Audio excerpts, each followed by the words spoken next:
जय गुरु जी संगत जी। गुरु जी today blessing channel पर आपका स्वागत है। अगर आप चैनल पर नए हैं तो चैनल को शेयर करें और सब्सक्राइब करें और साथ में लगे हुए बेल आइकॉन के बटन को प्रेस कर ऑल पर क्लिक कर दें ताकि डेली अपलोड होने वाली गुरु जी की ब्लेसिंग्स आप तक पहुंच सकें। संगत जी, अगर आप इंडिया या इंडिया से बाहर दुनिया के किसी भी कोने में रहते हैं और अपना सत्संग गुरु जी की प्यारी संगत के साथ शेयर करना चाहते हैं, गुरु जी के इस चैनल पर अपलोड करवाना चाहते हैं, तो डिस्क्रिप्शन बॉक्स में हमारा व्हाट्सअप नंबर और मोबाइल नंबर दोनों दिए गए हैं। आप उन पर हमें कांटेक्ट कर सकते हैं या हमारे व्हाट्सअप नंबर पर अपना सत्संग वॉइस मैसेज के रूप में रिकॉर्ड करके भेज सकते हैं ताकि हम गुरु जी के इस प्यार से चैनल पर आपका सत्संग अपलोड कर सकें। जय गुरु जी। संगत जी, आज का जो सत्संग है बहुत खूबसूरत सत्संग है, बहुत प्यारा सत्संग है। और ये सत्संग जो हमारे साथ आंटी जी शेयर कर रही हैं, वो आंटी बाय प्रोफेशन डॉक्टर हैं और अपनी फील्ड में बहुत कामयाब हैं आंटी। और संगत जी, आप सारी दुनिया की संगत जानती है कि जहाँ पे मेडिकल साइंस फेल होती है ना, वहाँ से हमारी गुरु जी की साइंस शुरू होती है। कितने डॉक्टर, कितने आर्मी वाले, कितने ब्यूरोक्रेट्स गुरु जी के दरबार में अब पहुँचते हैं, गुरु जी अपने आप बुलाते हैं। ऐसे ही ये आंटी जी हैं। आंटी जी का सत्संग बहुत प्यारे संगत जी। ये आंटी, जैसे मैंने आपको बताया कि बाय प्रोफेशन डॉक्टर हैं, ये आंटी ने सत्संग हमारे साथ शेयर किया है। ये आंटी हैं उरई यूपी की। यूपी में एक जगह है उरई, ये वहाँ की बहुत फेमस और रेप्यूटेड डॉक्टर हैं, डॉक्टर जया वर्मा। डॉक्टर जया वर्मा गुरु जी के साथ कैसे जुड़ी, कैसे गुरु जी तक पहुँची, ये उनकी बहुत खूबसूरत जर्नी है, बहुत प्यारी जर्नी है उनकी जर्नी संगत जी सुनते हैं उन्हीं की ज़ुबानी। चलिए सत्संग स्टार्ट करते हैं। जय गुरु जी। ओम नमः शिवाय। शिवजी सदा सहाय। ओम नमः शिवाय। गुरुजी सदा सहाय। उस परम पिता परमात्मा के चरणों में नतमस्तक होकर अनंतम शुक्राना गुरुजी। संगत जी, ये मेरा पहला सत्संग है जो गुरुजी के चरणों में अर्पित है। अगर मुझसे कोई गलती हो जाए तो मुझे माफ़ कर दीजिए। गुरुजी ने मुझे बहुत स्ट्रिक्टली बोला है कि अपना सत्संग सुना, और मैं 2-3 बार उनका ये आदेश फॉलो नहीं कर पाई। उसके लिए मुझे माफ़ कर दीजिए गुरुजी। पर आज मैं पूरी हिम्मत जुटाकर गुरुजी की महिमा का वर्णन तो नहीं कर सकती हूँ, पर हाँ थोड़ी बहुत कोशिश करूँगी, क्योंकि मैंने अभी तक एक भी सत्संग नहीं किया है। अगर मुझसे कोई गलती हो जाए तो गुरुजी मुझे माफ़ कर दीजिए। संगत जी, गुरुजी के साथ मेरी जर्नी मार्च 2022 में स्टार्ट हुई। तब मैं अपने ट्रेनिंग के लिए डिस्ट्रिक्ट हॉस्पिटल में थी, जहाँ पे सब डॉक्टर्स की ट्रेनिंग हो रही थी। वहाँ पर मेरी भी एक फ्रेंड थी जो गुरुजी महाराज से पहले से जुड़ी हुई थी। उस टाइम हमारी जो ट्रेनिंग चल रही थी, उसमें जो ट्रेनर थी उसके फादर का एक्सीडेंट हो गया था, जिसमें उनके फादर की डेथ हो गई थी। तो हम लोग बहुत दुखी थे, बहुत ज़्यादा दुखी हो गए थे कि अचानक से किसी के फादर की डेथ हो जाए तो कैसा लगता है। तो हम सब जस्ट ऐसे बैठे, सब लोग बातें कर रहे थे और सब भगवानों की बातें कर रहे थे। तो मेरे मुंह से शिव जी की बातें ही निकलती जा रही थी।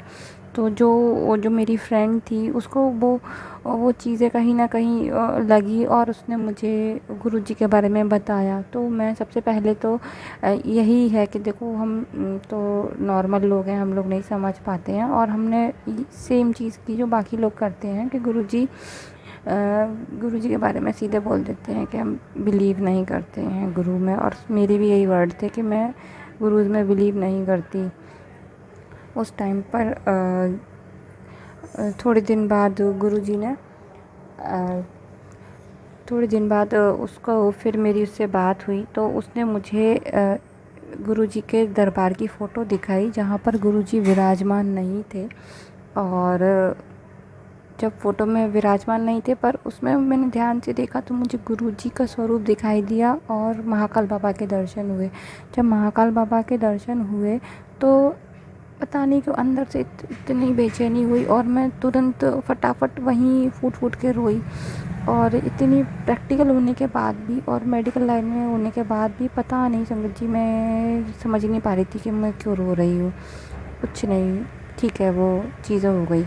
अब उस दिन के बाद मैं घर चली आई और कुछ एक या दो दिन बाद ही मैं बाथरूम में थी और जस्ट ऐसी बात ले रही थी और अचानक से मुझे बहुत तेज़ फ्रेगरेंस आई, इतनी तेज़ फ्रेगरेंस कि मैं बहुत खुश हो गई। और मुझे पता था गुरुजी की फ्रेगरेंस आती है, बहुत खुश हो गई। बट ठीक है, मैंने वो चीज़ को अपनी फ्रेंड को बताया कि हाँ कल ऐसे ऐसे मेरे घर में बाथरूम में जब मैं थी तब गुरुजी की बहुत तेज़ फ्रेगरेंस आई। तो उसने कहा गुरुजी आपके घर आ चुके हैं। तो मैंने कहा ठीक है, इट इज़ ओके।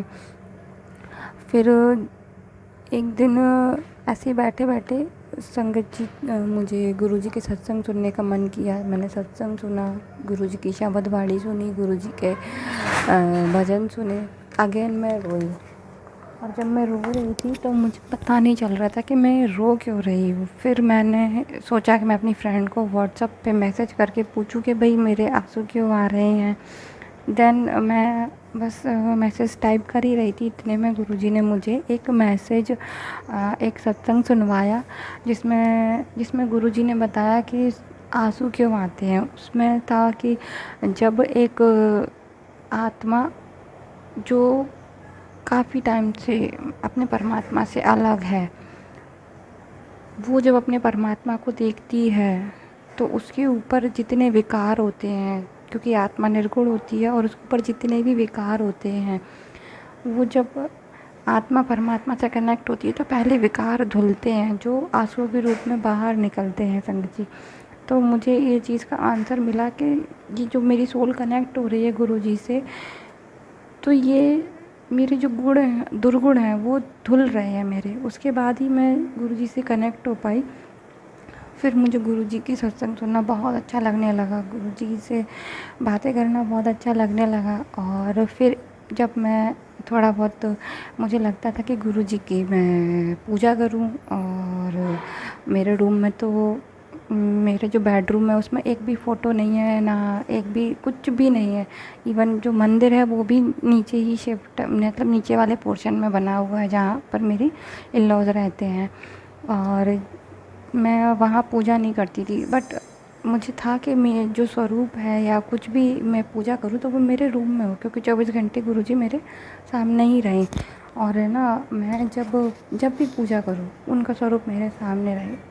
मैं अपनी फ्रेंड को ये बोलती थी कि मैं गुरुजी की पूजा कैसे करूँ, मैं भोग कैसे लगाऊँ। तो वो कहती थी शिव जी हैं तो वही गुरुजी हैं, आप उन्हीं को करो। पर ये था कि एक घर में 2 मंदिर नहीं हो सकते हैं, तो मैं इसलिए फिर मैंने अपने कुछ भी नहीं कहा, वो चीज़ें मैं दबा के रह गई। फिर अचानक एक दिन मैं सो रही थी तो गुरुजी ड्रीम में आए और उन्होंने मुझे दर्शन दिए। वो जस्ट मेरे बेडरूम में एक टेबल पे बैठे हुए थे और टेबल पे उन्होंने अपने एक लेग, एक जैसे कि वो बैठे रहते हैं एक क्रॉस में, एक लेग ऊपर होती है एक लेग नीचे होती है, तो उन्होंने जो जो जो लेग ऊपर थी तो उसमें एक उन्होंने जोत जलाई और वो जोत उनकी उनकी जो लास्ट वाली टो से ग्रेट टो तक आ रही थी। तो मैं जब उठी तो मुझे ये ड्रीम समझ में आया कि गुरुजी ने कहा है कि अब ये मुझे जोत जलाए। तो अब मेरे रूम में तो कुछ भी नहीं था। अचानक से मेरे हस्बैंड को थॉट आता है कि एक जो मेरे जेठ जी हैं तो उनके रूम में एक महाकाल का स्वरूप पड़ा हुआ था, स्वरूप रखा हुआ था सॉरी। और जो वो स्वरूप 20-25 साल पहले का रखा हुआ था, काफ़ी दिन पहले का रखा हुआ था, बस वो रखा हुआ था, उसकी कोई पूजा वूजा नहीं थी। तो उन्होंने वो स्वरूप लाके मेरे रूम में उसकी वॉल पे टेप से चारों तरफ उसको टेपिंग कर दी। जब वो टेपिंग कर दी तो जब मैं आई हॉस्पिटल से तो मुझे बहुत अच्छा लगा कि महाकाल का स्वरूप लगा हुआ है। तो मेरे मन में बहुत अच्छा लगा और मैंने सोचा कि अब जब ये लग गए हैं तो फिर इनकी वो पूजा भी स्टार्ट हो। पर अब दीवार पे वॉल पे स्टिक है तो आप कैसे कर सकते हो। फिर मेरे हस्बैंड ने मैं सोचा कि मैं उसी वॉल के नीचे टेबल लगा दें और टेबल पे बिटिया पढ़ाई कर लेगी। तो वो उसने एक आधी बार पढ़ाई की होगी, बाकी मैंने सोचा कि मैं इस पे पूजा कर लेती हूँ। और वो टेबल पे वो थाली रखना स्टार्ट हो गई। अब वो जब थाली रखना स्टार्ट हुई तो वो रोज़ पूजा होने लगी। अब एक दिन जब ऐसे ही मेरे हस्बैंड का भी बहुत बिलीव होने लगा गुरुजी में, और उनको था कि गुरुजी बुलाएं हमें। तो गुरुजी ने उनको जब उनका महाशिवरात्रि दिवस था तो उसके पहले जो संडे इस बार का जो था उसमें संडे को वो यहाँ से चले गए थे, क्योंकि गुरुजी का बुलावा आया था। बट मेरे मन में था कि गुरुजी ने मुझे, मैं तो नहीं आ पा रही हूँ, बट ये चीज़ मैंने अपने मन में रख ली। तो गुरुजी का मुझे मैसेज आया कि ये ना सोच कि तू बड़े मंदिर नहीं आ रहा है, मैं खुद तेरे घर आ रहा हूँ तुझे दर्शन देने, और अगली मुलाकात तेरे घर विच होगी। मैं समझ ही नहीं पाई, मुझे लगा गुरुजी तो हैं ही, अब मैसेज आ रहा है, ठीक है गुरुजी की मर्ज़ी है। और फिर जब वो मेरे हस्बैंड ने मुझे बताया कि गुरुजी का मंदिर से स्वरूप मिला है और जिस संगत के यहाँ वो रुके थे उस संगत ने भी गुरुजी का स्वरूप दिया है, तो मैं इतनी खुश हो गई कि सच में गुरुजी ने जो कहा था कि वो आएंगे तो सच में वो आ रहे हैं। और वो जिस दिन उनका महासमाधि दिवस था उस दिन वो गुरुजी घर में आए, और मतलब इतना अच्छा लगा, बहुत अच्छा बहुत अच्छा बहुत अच्छा। फिर संगत जी, एक बारी मेरी हैबिट है कि मैं कुछ भी चीज़ गुरुजी को ऑफ़र करती हूँ। तो मैं जब हॉस्पिटल में बैठती हूँ अपनी ओपीडी देखने के लिए, तो मेरे बगल वाली चेयर में गुरुजी को ऑफ़र करती हूँ कि गुरुजी आप पहले बैठिए और फिर मैं बैठती हूँ। तो ऐसा कुछ 2 या 3 दिन ही किया होगा, 4 दिन किया होगा, तो मैंने अचानक से देखा कि मेरे चैम्बर में एक गोदरेज की अलमीरा है। तो उसमें जो की होल का जो कवर में गुरुजी का स्वरूप आ जाता है। और गुरुजी का स्वरूप आ जाता है तो मुझे समझ ही नहीं पाती हूँ कि ये अचानक से ये चीज़ हो क्या रही है। जब फर्स्ट बार ऐसा इंसिडेंट मेरे साथ हुआ तो मैंने देखा वो सच में गुरुजी हैं, क्योंकि गुरुजी फेस टर्न कर रहे थे बार बार। और वो वीडियो मैंने जो बनाई ना, इतने लोगों को भेजी, मतलब बहुत कम लोगों को भेजी, सबको नहीं भेजी। उसमें गुरुजी 3 बार फेस टर्न करते हैं, लेफ़्ट, राइट और एक ऊपर की तरफ।